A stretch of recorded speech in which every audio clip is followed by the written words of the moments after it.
Welcome to the Den.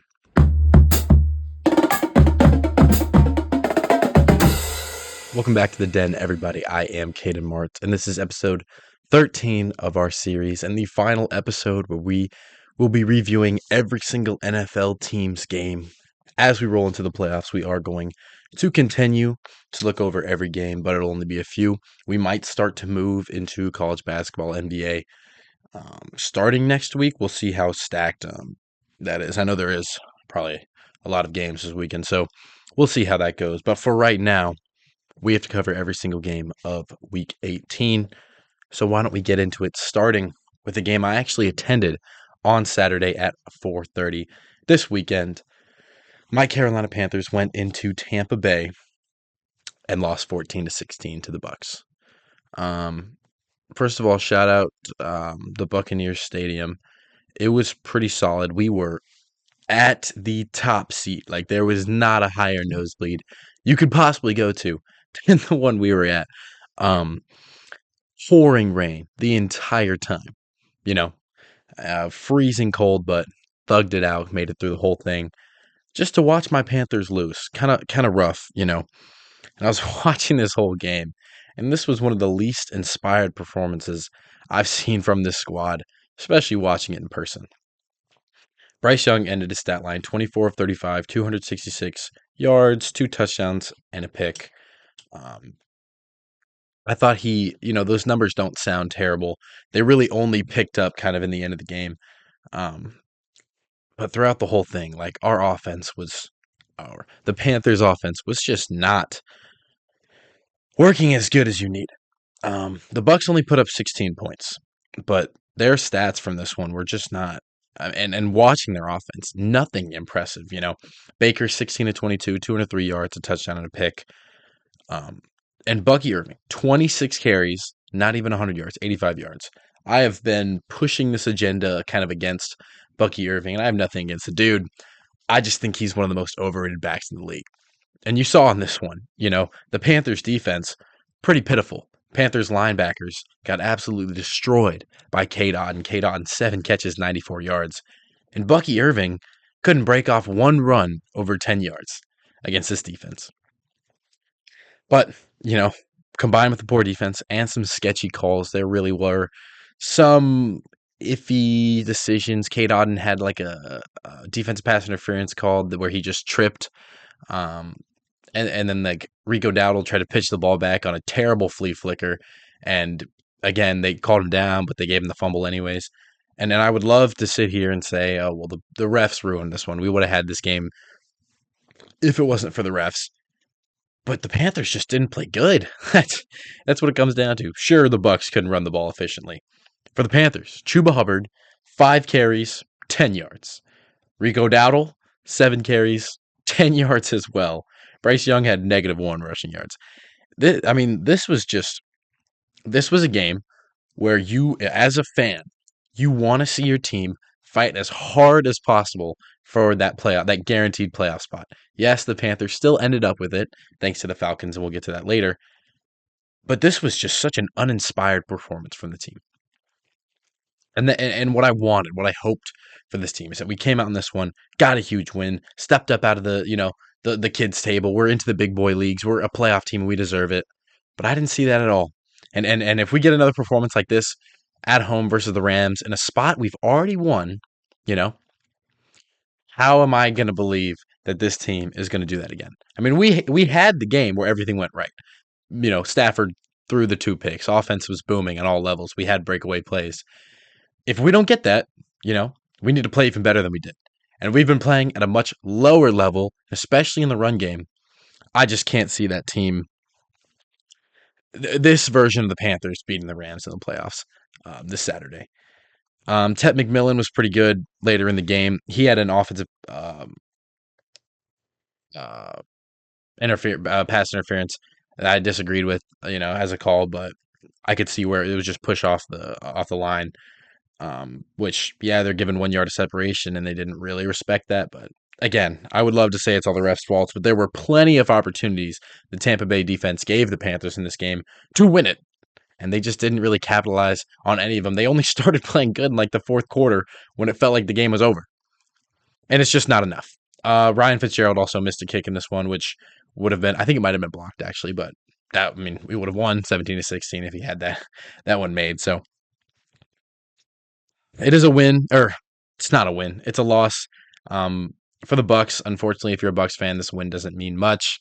Um, and it didn't look like your team really outperformed Carolina by that much. This was just both teams playing kind of poor, and really showed how bad the NFC South is this year. Next game to look at, a much higher level game for sure. The Seahawks defeated the Niners 13-3. In this one, I thought you just all this game proved is that you saw the Niners putting up crazy amount of points versus some solid defenses before this.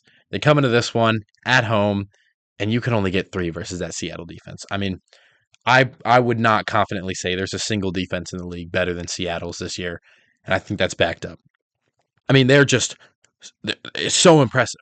McCaffrey, a guy who's been putting up 100, yards on the ground per game, not against Seattle, and destroying teams through the air. Combined, his yards, he barely eclipsed 50 on this one, and that was with 6 catches, only 8 carries for him, because they knew that run game just wasn't going to serve them any good in this one. Brock Purdy was not bad. He couldn't do much because he was just facing such a good defense, but 19 completions on 27 attempts, 127 yards, no touchdowns, and a pick. And like, if you're a Niners fan, you shouldn't get too worried. This game isn't really a surprise by all means. But obviously you would hope and you would really want this team to be able to come out and beat what looks like the number 1 contender in the league right now. For the Seahawks, Sam Darnold, your guy who's won a few big games this year, lost a few big games this year, 20 of 26, 198 yards, no touchdowns, no picks. And when you get that kind of performance from Sam Darnold, you probably want a little more from the run game. Well, the run game gave that to him. 16 carries for Kenneth Walker, he got 97 yards. Zach Charbonnet, 17 carries, he got 74. And when you combine, pretty good Sam Darnold, which is kind of what you can expect from him. Honestly, it's not like you're reaching saying Sam Darnold's going to get around 200 yards, not make too many mistakes. And you combine a run game that poses a threat to any defense, which this run game has looked like at times this season and has not looked like, in some other games. And that's kind of been the reason they've lost their games that they did lose. You really do have enough for a Super Bowl run. And they really do. It really looks like that. When you have what might be the number 1 defense in the league, which Seattle, whenever they've made these playoff runs, that's kind of what it's looked like. While they don't have a Marshawn Lynch, and Sam Darnold's probably not as good definitely not as good as Russell Wilson was in his peak, you do have JSN. And I don't think any Seattle team ever has had a receiver as good as JSN is playing so far this season. He ended this game with 6 catches for 84 yards, but every single game you feel his impact. And San Fran's defense, which has let up more than 13 points in games before, which you can point to as a little concerning for the Seahawks that they didn't do more on offense. They couldn't find the way to consistently stop this team. Zach Charbonnet had a 27-yard run, Kenneth Walker had a 20-yard run, like Cooper Kupp 24 yards. It was his longest catch. Like, Seattle was able to find these gash plays and do just enough to get by this defense that is already, so battered because of injuries. But it's certainly not a terrible game for each team. And, if you're the Niners, I think you just have to take this loss and know that you need to improve if you want to make a Super Bowl run, but know that that's also possible because of the talent that you have on this team. Next game to look at, the Texans at home beat the Colts 38-30. I think there was a little bit of playoff seeding on the line in this one, so they did keep, Stroud out there for most of it. But I don't think that was the story in this one. And the Know My Name player of the week, who's not as niche, it's going to be Riley Leonard. Riley Leonard, I believe he was drafted last year? I don't know, he was drafted this year. 6th round by the Colts out of Notre Dame. Not a guy who had too much, NFL buzz around him. He played tremendous against this Texans defense for a backup, I'll say. 21 of 34, 270 yards, 2 touchdowns, just a pick. And I think that, we've seen this Texan defense hold guys like Herbert, to only getting about 16 points on them. But Riley Leonard, he was able to put up 30, and that's with Jonathan Taylor going 14 carries, 26 yards, and DJ Giddens leading the backfield with 30 yards on 8 carries. Like they really kind of put this offense into Leonard's hands. Had Phillip Rivers on the sideline with the coaching headset. I heard he's going to get a chance at that coaching or a coaching job in that building, which sure, I mean, we know he knows the game pretty well. He was able to play it, with his body being 44 years old. But back on Riley Leonard, man, he just didn't really look scared in any moment going against this Texans secondary, which they were, it was a group that had a few backups out there. They were missing Kamari Lassiter, I believe. He's been a great, corner who I hadn't really heard of before this year. But yeah, it is a little worrying, I guess, if you're a Texans fan. You let the Colts put up 30 points, but I wouldn't be too concerned heading to the playoffs. This was a game they probably weren't stressing too much. Davis Mills even came in, had 9 attempts in this one. British Brooks led their backfield, with 13 carries and 63 yards. Like this wasn't one they were trying as hard to win, but they still did. For CJ Stroud, 14 of 23, 169 yards, a touchdown, and a pick. Obviously not bad. But like I've said, I am a little worried about this team heading to the playoffs. With their defense having some performances before where they have been beat a little bit. In the second round, if you can beat Pittsburgh in the first one, you're going to have Denver. And that is going to be a real tough outing for a roster who has their quarterback as Stroud and their leading running back as Woody Marks. I don't think Woody Marks and Nick Chubb is going to be able to produce more than 60 yards probably in that entire game. And you're going to have to rely on Stroud. And they haven't had to do that. They haven't had to put the game in his hands too much this season. When they have, he's done solid. But there's also been times where he looked just about average. And I don't think that's going to be able to beat Denver. But still putting up 38 points is a nice sign for this offense. Xavier Hutchinson and Jaden Higgins continue to not just look like random names that are getting receptions. Hutchinson led the receiving room with 84 yards. Dalton Schultz, 73 for him. No Nico Collins in this one, at least on the stat sheet. I'm pretty sure he wasn't playing as well. But this was, certainly a nice game for the Colts because you kind of watched your team hang in there with one of the contenders in the league, and all you have to look forward to is next season. And with, Riley Leonard being the starting quarterback, I think if you get a new guy in there, it could be an older guy, it could be Kyler Murray, who knows, you're probably going to be able to get to at least 8 and 9 again, if not better, especially having some of your guys back like Sauce Gardner, because they gave up a lot for him, and it is not time to go back into rebuild mode after the season, especially because they don't have their first round pick. Next game to look at, this was the New York Giants defeating the Cowboys 34-17, probably a little bit of a shocker. Giants end their season at 4-13. Cowboys end their season at 7-9-1. And I was really impressed with the Giants defense. They held up, in a game, held Dallas to only 17 points, where if Dallas wanted to win, they needed this to be a shootout that they could aim a little better, I guess. But Dak Prescott, I think he came out at half, and Joe Milton didn't look great. I don't think either of these quarterbacks really did play very good because the Giants defense was kind of all over them in this one. They didn't really give this team that, would consistently have a George Pickens or CeeDee Lamb big breakout play, a few of those in a game. They'd kind of rely on that. Giants didn't really give that up. Yes, CD and George Pickens, they came out pretty early. But you would still need, if you're Dallas, a few big plays, because that's what they relied on this season. In the running game, Dallas, Jaden Blue kind of led the backfield there. Phil Maffa, a name, he scored a touchdown as well, but Jaden Blue, 16 carries, 64 yards, and a touchdown. Again, like, you've seen these backups. I think it might have been Jaden Blue. It also might have been a different guy whose name I'm forgetting right now, that kind of tore up Washington. I think it was last week. But you saw, Dallas struggle in every aspect on offense. Ryan Flanoy, probably the only bright spot for this offense. He's kind of been a guy who's came out of nowhere for this team. A guy whose name I would pronounce as Flirty earlier this season. But I think he's done a good job of solidifying himself as the receiver 3 in this offense, because you've got guys like Gavante Turpin and Jalen Tolbert. I think they're cool weapons to have. I don't think they could consistently run 20, 25 routes a game. And I think Ryan Flournoy, I think going into next year, he could be that for this team, because you can't just throw it to Pickens and Lamb.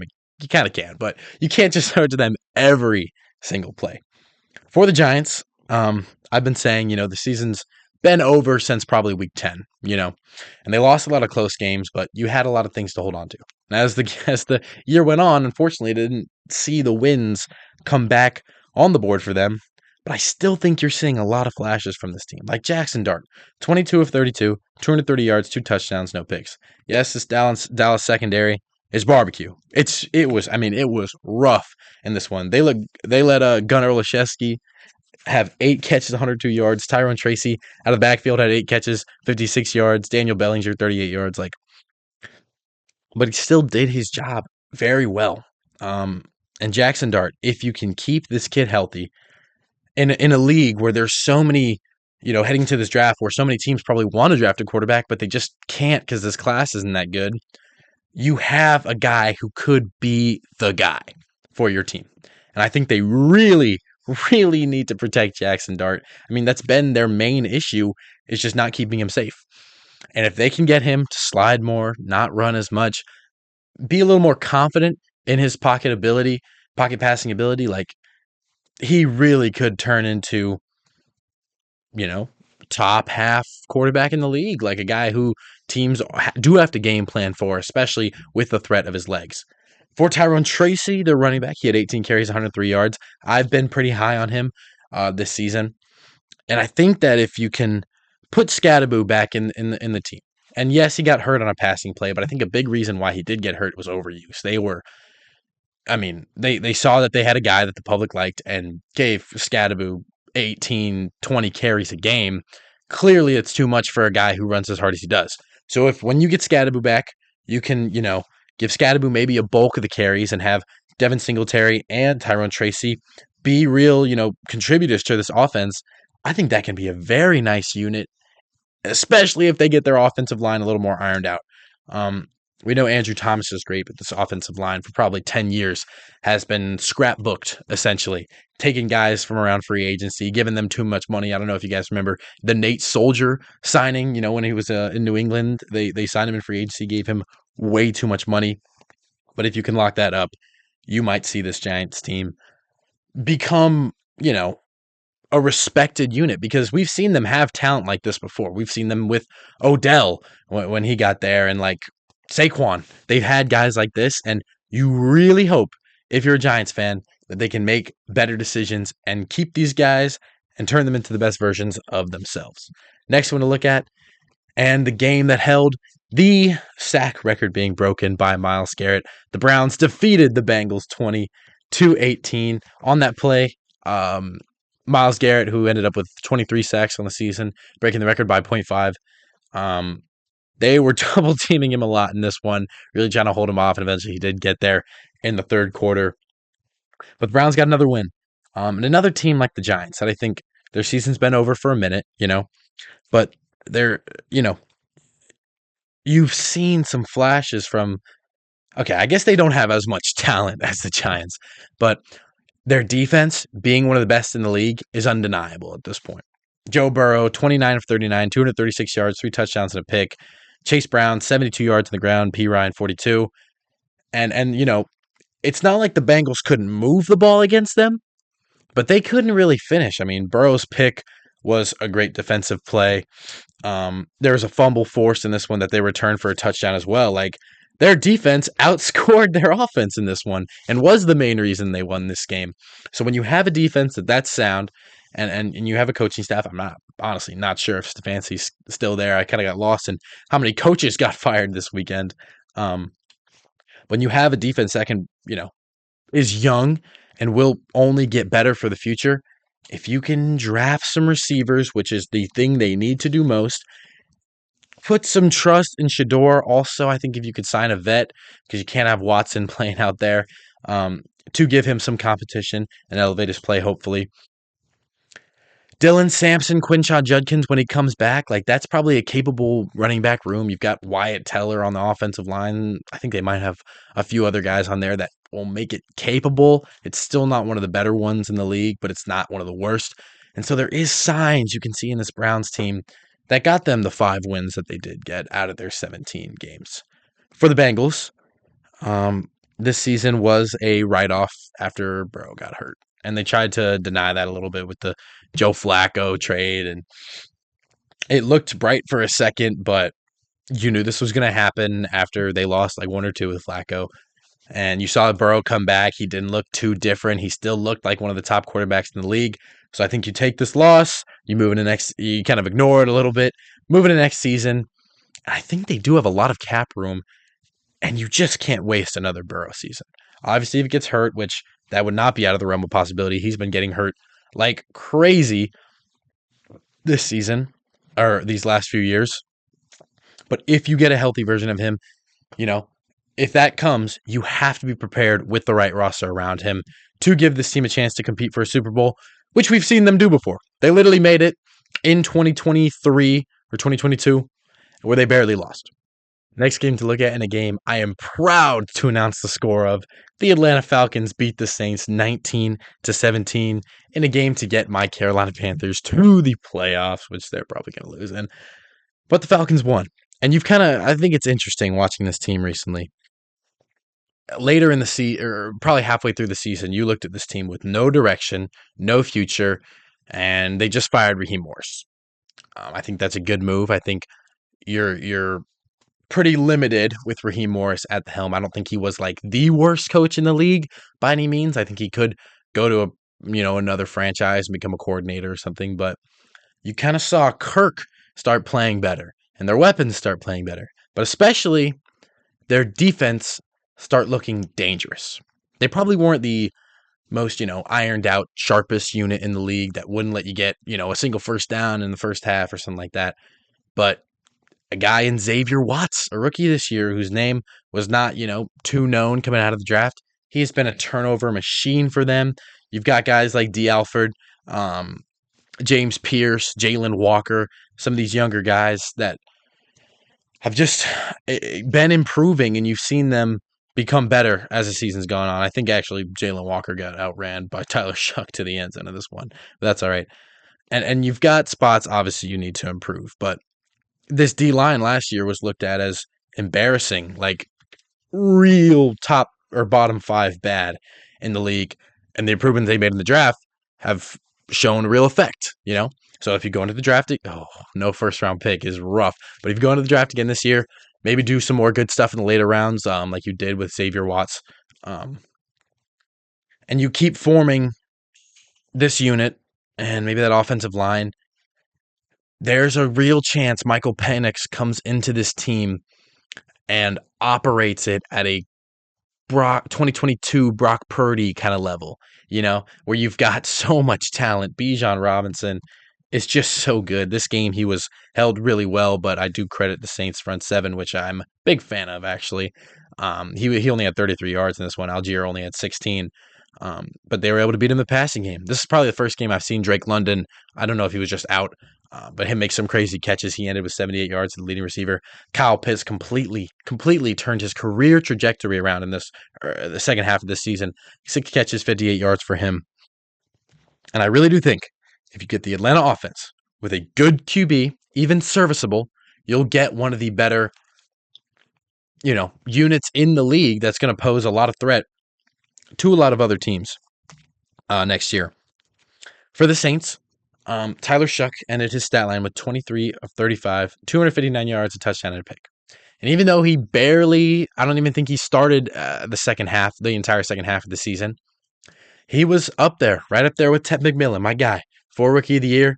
And it kind of feels like he just threw that award into double coverage with a loss in this one. I don't think he was bad necessarily. I don't think he's really looked bad in too many of his games so far this season. But he just didn't have, a standout performance like he may have, you could say against the Bucs. He kind of had one of those. And I think he needed that, really. He did, to get them to the playoffs. And even though it wasn't the Panthers versus the Saints this week, it kind of was, because the Saints would have screwed up the Panthers. And I think voters kind of noticed that vibe. And because Shuck not playing as good, let the Panthers in the playoffs, I do think Ted McMillan is going to win that Rookie of the Year award, which I'm obviously a big fan of. Audric Estime continues to be their leading back right now with all the injuries in their backfield. 21 carries, 63 yards. Don't think he can be the guy for the future. We've seen this Atlanta defense get beat in the run game before, although they have been pretty solid. Estime getting 21 carries and not even 70 yards. Not a great sign for him. For their receiving game, the career resurgence of Dante Pettis probably needs to be studied by somebody. 5 catches, 60 yards for him. Juwan Johnson, another, heavy volume game. He had 61 yards in this one. And you've got kind of a who's who of receivers in this receiving room right now in this one. And it's not even like they benched all their starters. I'm pretty sure Chris Olave, he's just out, but it's kind of all they've got. So if you're a Saints fan and you've seen your defense play pretty good, you hope that when they come into the draft, there's plenty of weapons. You've got Mekhi Lemon, Jordan Tyson, and I think they're going to have probably a high enough pick to draft, Cardinal Tate as well out of Ohio State, one of those top 3 receivers, which would be a big addition, like a huge addition for this offense, especially because they've drafted guys on the offensive line. Cannot remember his name right now, but they've got one of the top 2 offensive linemen drafted last year. So there's bright spots for sure in this team.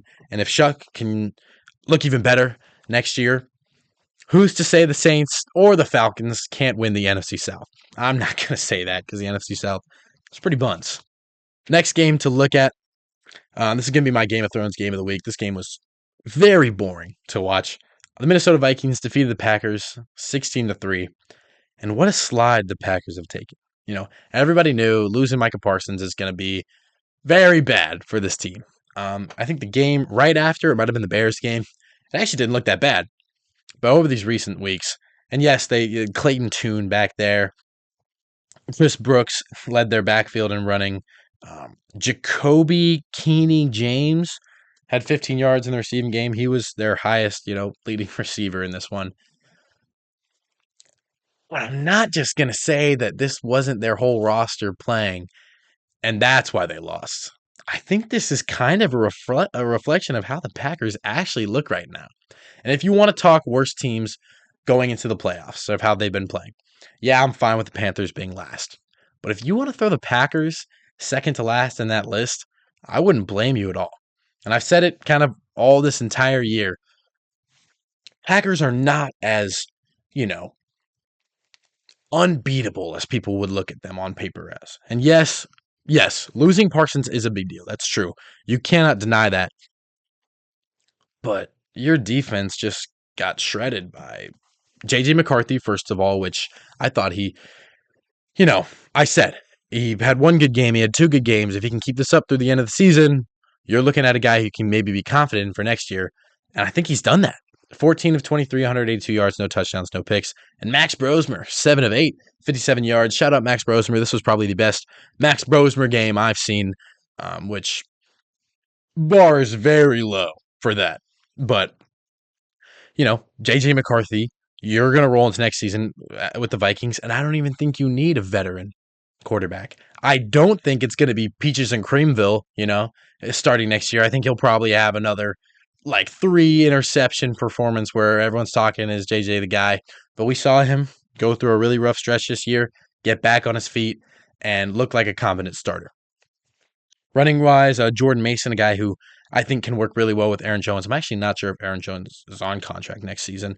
I wouldn't want Jordan Mason to be my only, my leading running back in the backfield, but I think him and Aaron Jones could be a good, nice combination for next season. And it's kind of crazy to think that the Vikings ended the season 9-8.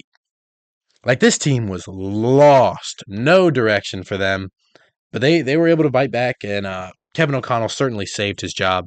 Justin Jefferson, 8 catches, 101 yards. This was a game where there's only been a few of them this season where Justin Jefferson looked like a true number 1 receiver, not to his discredit, but to kind of the scheming and JJ's relationship with him on the field. Still, the Vikings won. Packers had no real offense in this one. They actually did run the ball pretty well. Emmanuel Wilson, not a good game, 18 carries, 44 yards. And Chris Brooks, a solid game, 13 carries, 61 yards. Clayton Tune is not a real quarterback in the NFL. I mean, he is there, but he cannot be your starter. Not at all. I really hope if you're a Packers fan and for the Packers that either Willis or Love is back by the playoffs, because this cannot be your situation. Next game to look at, this was an absolute blowout. The Jaguars beat the Titans 41-7. Jaguars moved to 13-4. They're going to be facing the Bills in the playoffs. That is going to be such a banger game. The team that gave them their first playoff win in like 10 years, like in 2017 or something like that.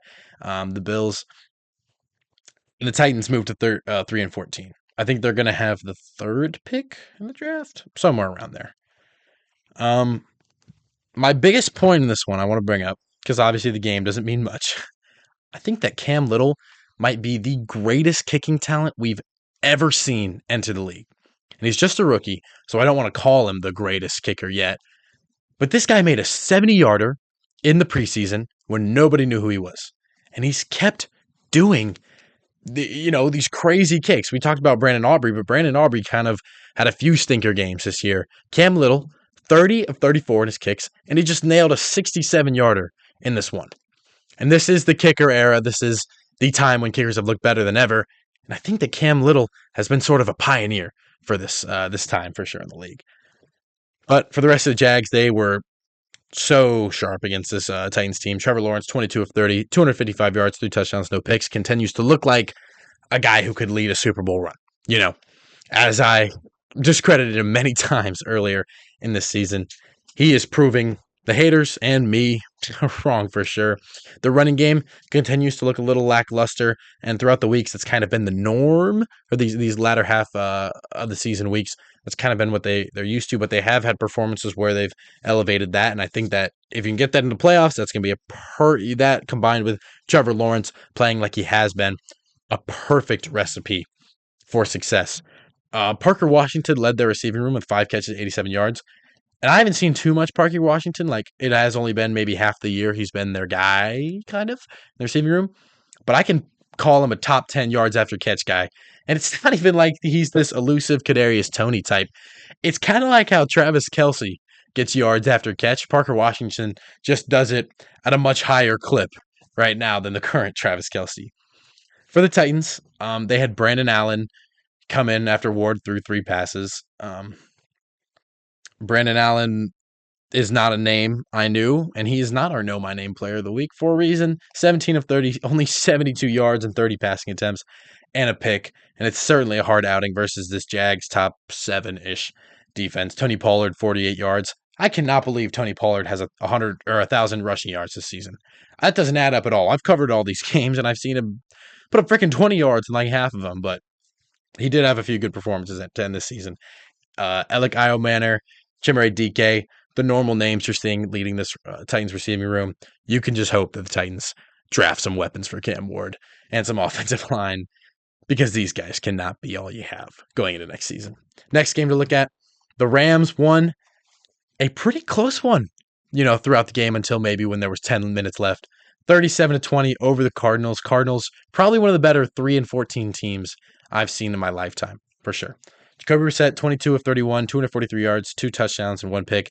As a Jacoby Brissett hater, I actually thought he didn't play too bad in this one. Running game, still not there for Arizona.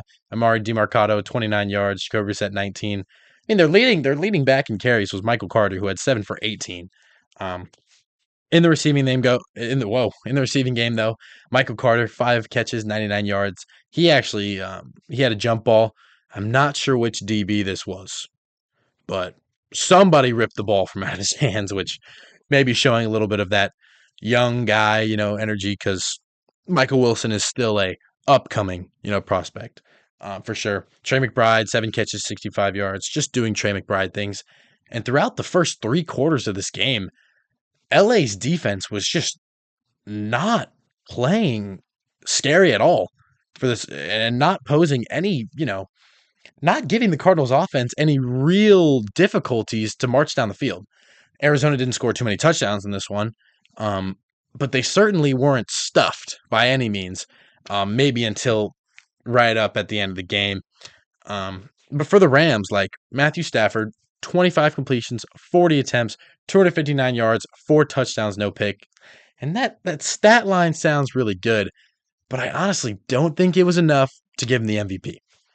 And I'm a big Stafford guy. This season, I had been riding Stafford as the MVP, as probably the best quarterback in the NFL so far this season.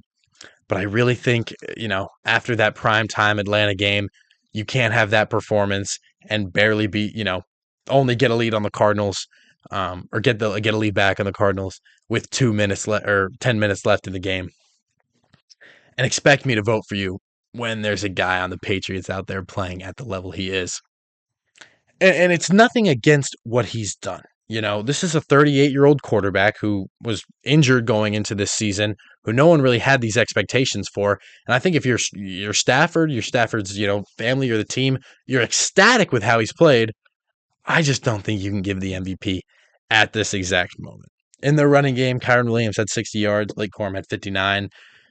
Another, I feel confident in saying that when they go into the playoffs, especially against that Carolina defense in the first game, they're gonna get a good running back performance.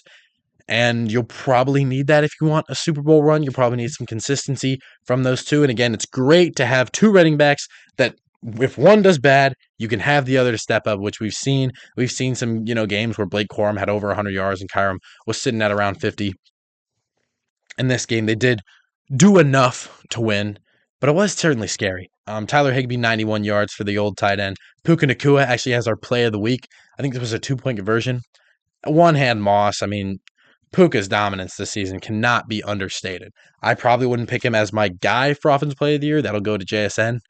But Puka deserves to be in that top two for that, award for a reason, because his volume has just been so ridiculous. And yeah, Stafford is kind of a receiver one driven guy, but Puka Nacua, 10 catches, 76 yards, a touchdown.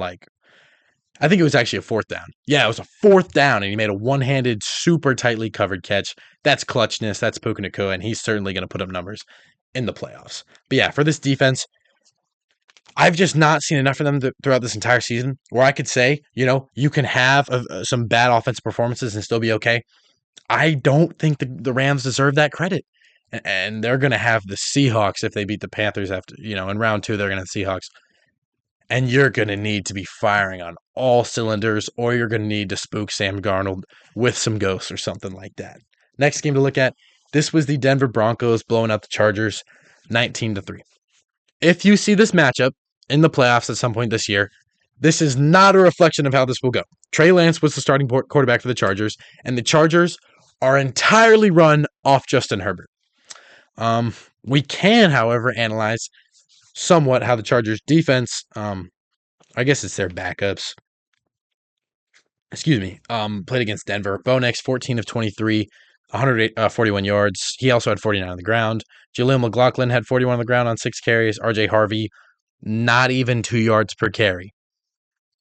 And I've talked about this Denver, group of weapons so many times. But their inconsistencies terrify me if I'm a Broncos fan.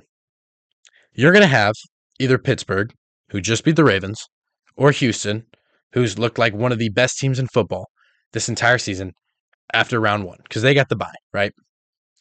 And you are going to need your offense to look better than serviceable against those teams, because they're not going to put up more than 10 points against either of those defenses who have looked, so sharp in the second half. And with these weapons, around Bo Nix, who has been playing way better than anyone would have expected Bo Nix to play, it's just not enough to just give the offense to Bo Nix with the guy in RJ Harvey who has had plenty of under 3 yard per carry games, and Pat Bryant and Evan Ingram and Marvin Mims, who have done great things, but there's just not the consistency there. Personally, for me, if I was a betting man, I just wouldn't gamble on these guys, being consistent enough through 3-4 games in the playoffs to win a Super Bowl. I just don't see that happening. Maybe it can. And Sean Payton knows what he's doing. That's for sure. I haven't been the biggest Sean Payton guy. I especially don't respect what he did in New Orleans. But he brought this team to 14-3, which people did not expect to happen. You can't deny that for sure. For the Chargers, Trey Lance, 20 of 44, 104 yards, no touchdowns and a pick. He was not awful in this game. I actually had someone comment on my Justin Herbert TikTok, and they were like, "What are you talking about? Justin Herbert's the whole offense. We just saw how Trey Lance played." I don't think he was bad, but you saw him do what he was probably going to do against this top 5 Denver defense. Not do much. He did lead their backfield, though, with 69 yards on the ground. Jarrett Patterson had 29. Kamani Vidal, in only 3 carries, had 12. Keenan Allen, 7 catches for him. Just, you got to see how Herbert is when he gets, in the playoffs. And if Herbert, I know Herbert's going to play solid. And if he doesn't, that's that's the death note for LA. It just kind of depends on, is this defense going to look like they've looked against a Broncos offense, or are you going to see the guys like Derwin James step up and see because they've been able to force turnovers and force mistakes from offense, and you're going to need that a lot. Again, if I was a betting man, I don't know if I would gamble on the Chargers team apart from Herbert being enough to get to a Super Bowl. Next game to look at. This was a very entertaining game. The Raiders beat the Chiefs 14-12. No touchdowns in this one for either team. Just field goals and safeties. That's so fun. That is the best. Yeah, 4 for 4 from Daniel Carson, 4 for 4 from Harrison Butker. This was probably two of the better kickers over the last 5 years, kind of going head to head. And for the Raiders, Kenny Pickett actually started their game, went 1 for 4 with 3 yards and a pick. So they put in Aiden O'Connell. Aiden O'Connell had to play a little bit last year. He went 10 for 22, 102 yards. Not great. This Chiefs defense, and honestly this Chiefs team as a whole, has really showed their lack of talent after Mahomes has been out. And it really, again, I'm hammering this point home, Mahomes is their entire team. Kind of just like how Herbert is the team for the Chargers, Mahomes was doing everything for this Chiefs teams, and 6-11 does not shock me with the way these guys are playing. Brashard Smith, 12 carries, 56 yards. He was not terrible against a pretty bad defense. But again, for the Chiefs, this O-line made the Raiders defense look like Seattle in 2017, 2016. Like, they were getting in on Oladokin and Buscelli. Raiders had 8 sacks in this game. And no hate on like Tyree Wilson or Devin White. I actually think Devin White's had a pretty good season. But these guys haven't been able to do this against any other team. Just the Chiefs' offensive line, which is so injured, so messed up this season. Raiders, like, neither team's offense really got going in this one. And the Raiders really only won this game by the safety. But for their offense, Ashton Genty, 26 carries, only 87 yards. Not shocking at all because this Chiefs defense is still somewhat competent, and especially going against that Raiders offensive line, which certainly is not. They're going to be able to hold Genty to under 100 yards. But they were able to get enough deep shots in this one. Michael Mayer, 47 yards for him. Trey Tucker, 30 for him. Like, Raiders were just able to consistently get a very few plays and get down the field enough to get the 4 field goals that they did. One more point in this game, Chris Oladokin came out, and Shane Buscelli, who actually I don't know if that's how you say his name, who just got waived by the Chiefs, but that's to my confusion because I thought he played much better than Oladokin did. And unfortunately, you have Minshew and you have Oladokin, I guess, but I thought this Shane Buscelli guy, I thought he played the best out of all 4 of them. He's probably around 26, 27. He went to SMU, I guess, but no longer on a roster. I think if a team needs like a quarterback 3, look to that guy because I thought he played pretty darn good. Next game to look at, another blowout in a week full of resting starters and resting your best talents. The New England Patriots defeated the Dolphins 38-10. And in just 18 attempts, Drake May probably locked up his spot in the MVP race at number 1. 14 of 18, 191 yards, and a touchdown. And what Mike Vrabel and Drake May have been able to do with this Patriots team is unheard of. You don't see turnarounds like this in any other organization, but you have to assume that the Patriots know how to win. They're used to this. Every GM, janitor, anyone in that building has that culture and has that energy, and it shouldn't be too much of a surprise to us that another dynasty is coming from this team. They got a 2-headed monster in that backfield. Ramondre Stevenson, 7 carries, 131 yards. Travion Henderson, 13 carries, 53 yards. If you can get these 2 guys rolling like that, And you've got, Hunter Henry, Stephon Diggs, even Efton Chisholm, the undrafted rookie, maybe seventh round rookie, who's been getting a few more minutes near the end of the season. If you can get these two running backs operating at that level, this offense isn't just going to look, what is this word? Efficient. It's going to look terrifying.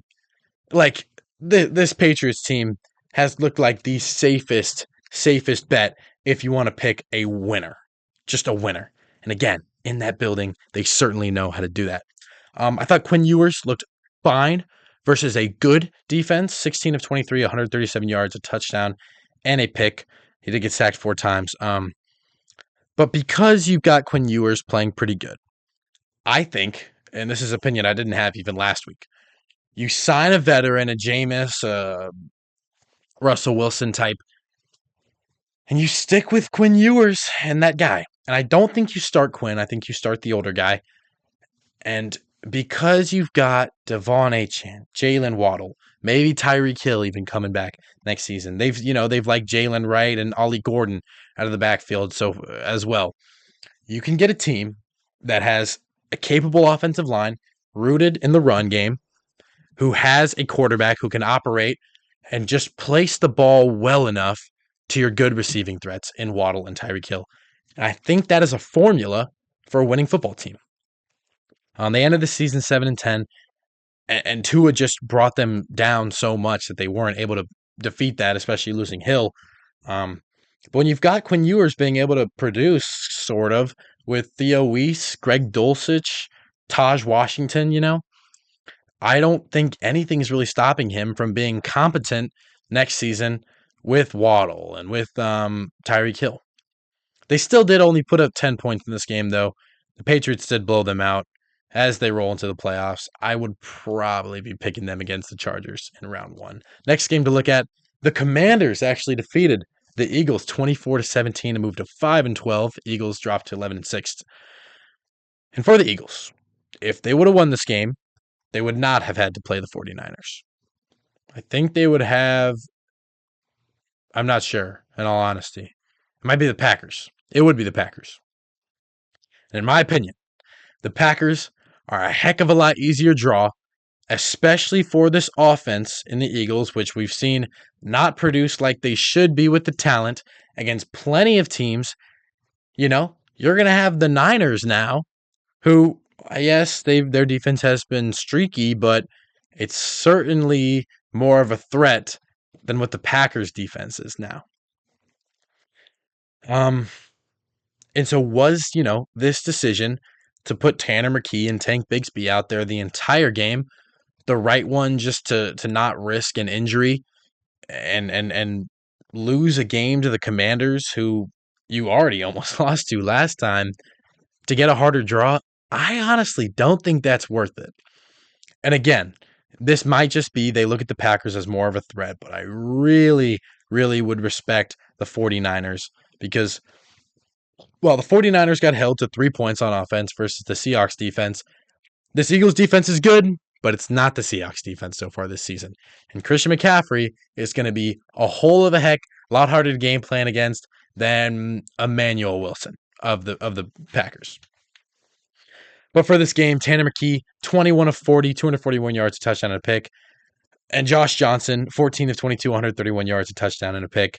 Now these guys look great. I think Josh Johnson near the end of this game kind of, I guess, willed his team to a win. He had a cool touchdown at the end of this one. He passed for 1 and ran for 1. Chris Rodriguez, 16 carries, 65 yards, and a touchdown. Not bad versus a backup defense. But it was kind of funny watching this game, where it's like all of the Eagles backups versus a good amount of the Commanders starters, and it's still neck and neck throughout. Terry McLaurin had 57 yards in this one, which, I mean, credit to Eagles defense. You held Debo to 20 and McLaurin to 57 in a game where I think your starting cornerbacks are like, I think Jahad Campbell's a corner and Michael Carter the second. Like, there must be some nice things going on scheme-wise if you can have kind of a talent gap there. But Josh Johnson's not able to shred through this defense. But still, it is a win for the Commanders. It's kind of a fun one to get if you're a Commanders fan. I don't think it means much because you were playing against a bunch of backups. But it was in Philly, and this is not going to be good for the Philly momentum heading into the playoffs. You just have to hope that Jalen Hurts, Saquon Barkley, and A.J. Brown can play like their name value indicates in the playoffs, which we have not seen them do all season. Final note in this game, Tank Bigsby, 16 carries, 75 yards, and a touchdown. I swear, every time they give him carries, he does good things. And Saquon Barkley has not been this asset that, if we take away 5 carries from Saquon Barkley this game, we might be missing out on a big breakaway play. He just hasn't been that this season. Will he be that in the playoffs? I'm not sure, but I've had to bet on it. I'd probably say no, because I've seen this entire season. He got half the yards he did last year when he won Offensive Player of the Year. I think there's no problem. I think it's actually a good thing if you give Tank Bigsby 5 to 7 carries of what you would give to Saquon just to see what he's got, just to give the defense a different look.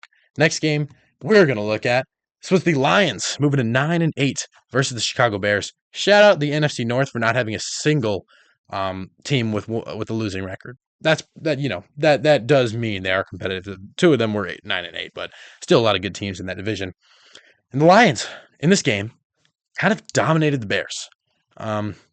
We've seen this Bears offense look so dangerous against some of the better defenses in this league. I remember the Friday night Black Friday game where Chicago went against the Eagles, and they won because the Eagles, who, are used to their offense not being great, relying on their defense, didn't have the defense to stop Caleb Williams and Kyle Monunga and DeAndre Swift.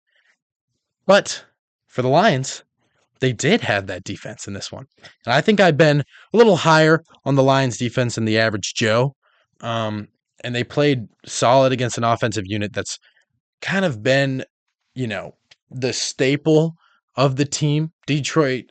Chicago's defense is looked at as a good unit, but most people look at their offense as the reason they've been so exciting and been so hyped up and why they've gotten to 11 wins. But Caleb Williams, 20 of 33, 212 yards and two touchdowns and a pick.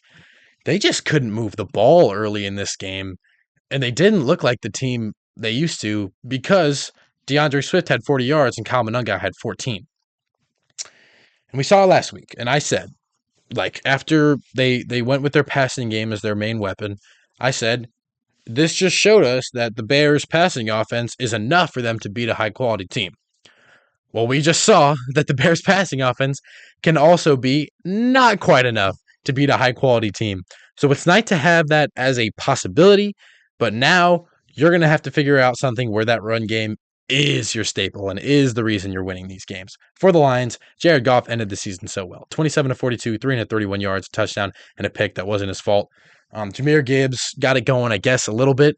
19 carries, 80 yards. Montgomery had 42. Amon-Ra was killing the Bears in this game. 11 catches, 139 yards. What a dog he was in this one. Jameson Williams, 74 yards. Khalif Raymond, 52. It's a shame this Lions team isn't going to make the playoffs because out of all the teams that are in the playoffs, the Panthers, the Packers, this Lion team certainly has heart, and it's certainly scrappy, and you certainly couldn't give them a 0% chance to win any game in the playoffs. Colston Loveland was wonderful for the Bears, 10 catches, 91 yards. This was probably his best day of his season, but is this game the scariest for the Bears? No, there was certainly worse outcomes you can have in this one, but you are going to have to figure something out where that run game is certainly going to work because you're going to go against the Packers. You've lost 2 once, and you've won against once. And your run game was certainly a pretty big part of why you won the game you did and why you lost the game you did against them. But I think that game will be easier than this one. I do think right now, how the Packers are now and how the Lions are now, Lions going to be a little bit harder of an outing. But future of the playoffs, and when you get deeper, when you get against the Seahawks, Niners, Eagles, any of those teams, you're going to need that run game to get going. Because when you did beat the Eagles, you had over 150 rushing yards. Next game to look at. What is there to say about this one? Bills blew out the Jets 35-8. Our stud of the week, Mitch Trubisky.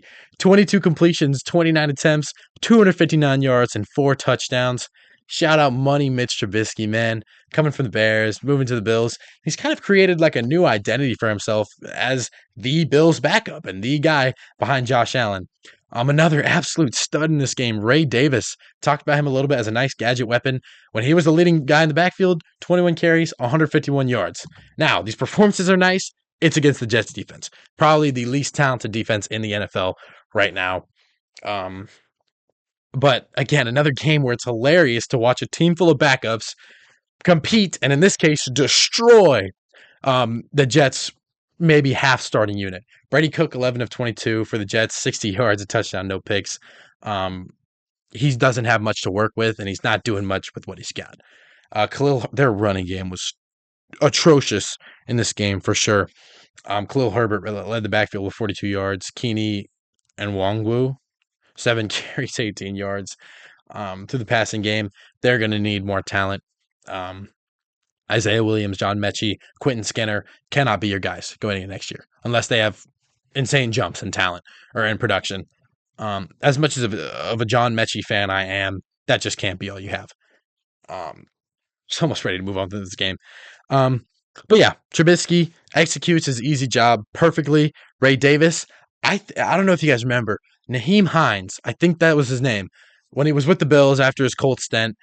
He had this two kick return touchdowns the game after the DeMar Hamlin thing. And going to those playoffs, he kind of was like a little bit of a gadget piece. And Ray Davis has already been returning kicks for this team. And I think he could play a very similar role to that Naheem Hines thing. Now, you already have Ty Johnson, who is like exclusively their receiving back in this offense with James Cook being their lead back. So how much room is there for Ray Davis when you get in the playoffs? Probably not a lot. But I do think they should use him and Ty Johnson pretty equally because I think Ray Davis, I mean, you've seen it. You saw him against the Steelers make a few good runs. Later in the season, I don't think it's just been a few lucky plays. I really don't. I think you should be willing to mortgage. You gave him this game. You gave him a chance, and he got 151 yards, So I think they should hopefully give Ray Davis a little bit more stake, in this offense. Maybe a little more investment, I guess. That's what I'm trying to say. Next game to look at, though, in the final game from this week, the Pittsburgh Steelers beat the Ravens 26-24. This was playoff football. Yes, we're still in week 18, but this mattered so much. And the Baltimore defensive issues showed up in a game where they couldn't.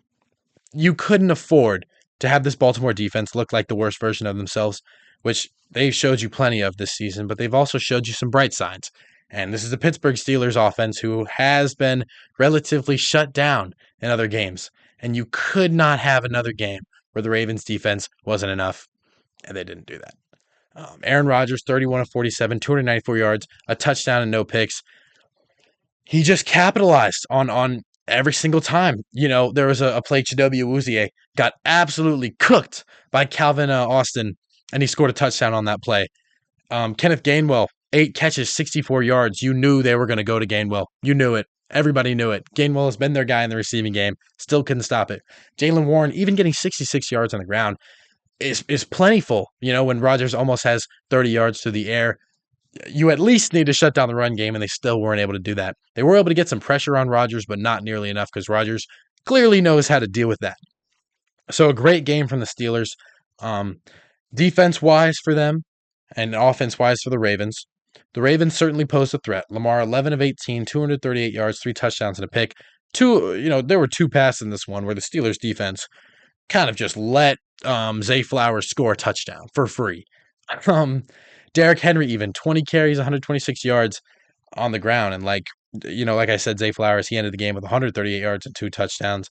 But it still just wasn't enough. I don't think this Ravens offense, I don't think you can blame them at all for this game. I think you knew what you were going to get from them in this one, but you just needed more from the defense, and they didn't give that to you. And Pittsburgh, who could have easily let that moment slip by, let bad defense be bad defense against their bad offense, but they didn't. They did take advantage of the Ravens defense, and this whole conversation could be different if Tyler Loop made that kick at the end, which he probably should have. Unfortunate for the kid. He seemed very upset after it, but that's just how the NFL goes sometimes. And if you're a Ravens fan, praying for you because you're certainly not doing great right now. That's going to do it for this episode. I did have a fun time recording this one, man. Sometimes I just say that. I did actually enjoy this one. Thank you all for watching. Please, please, please, if you can, TikTok comments, Instagram, YouTube comments, let me know what you want to hear, because I'm gonna be strapped for videos to make. NFL season's over, and I want to know if it is basketball, if it's MMA, if it's anything like that. Paramount deals coming up for UFC. Like, there are so many things in the sports world to cover when football is kind of closing up. I just got to know what y'all want to hear. Remember that Jesus loves all of you guys. I love you guys. And yeah, have a great week, folks.